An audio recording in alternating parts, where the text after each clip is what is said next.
మనం ఒకరి దగ్గర పని చేస్తూ బ్రతకాలని అనుకునే ఆలోచనలు ఉన్నంతకాలం మన జీవితాలు ఎప్పుడూ మన చేతుల్లో ఉండవు.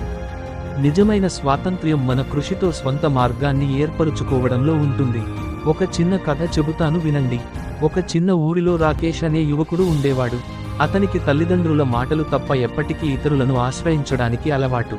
ప్రైవేట్ కంపెనీలో పనిచేసే రాకేష్ రోజూ తన పని చేయడం, కొంతకాలం తల్లిదండ్రుల సహాయం తీసుకోవడం మాత్రమే చేసేవాడు.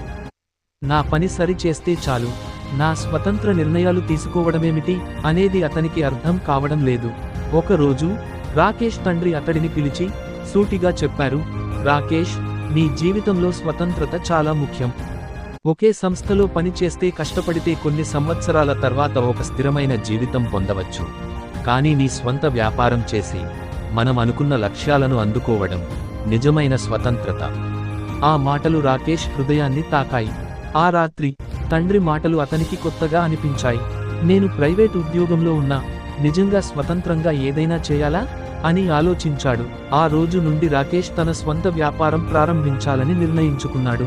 మొదట్లో చాలా కష్టాలు ఎదురయ్యాయి. కొన్ని నెలల పాటు అతను చిన్న వ్యాపారం ప్రారంభించి చాలా మంది అతనిని అవహేళన చేశారు. ఇది చేస్తాడా అని నవ్వారు. కానీ రాకేష్ వారి మాటలను పట్టించుకోకుండా కష్టపడి పని చేశాడు.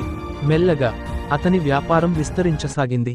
కొంతకాలం తరువాత రాకేష్ తన తండ్రిని పిలిచి గర్వంగా అన్నాడు, నాన్న, మీరు నాకు నిజమైన స్వతంత్రత అంటే ఏంటి చూపించారు. ఇప్పుడు నా స్వంత వ్యాపారం ఉంది. మీ ఆ మాటలు లేకపోతే నేను ఈ స్థాయికి ఎదగలేను. తండ్రి గర్వంగా నవ్వుతూ, ఇది నీ కృషి ఫలితం రాకేష్, ఎప్పటికీ స్వతంత్రంగా జీవించు అని ఆశీర్వదించారు. నీతి: స్వతంత్రత అంటే ఇతరులపై ఆధారపడకుండా మన కష్టంతో, సంకల్పంతో మన జీవితాన్ని నిర్మించడం.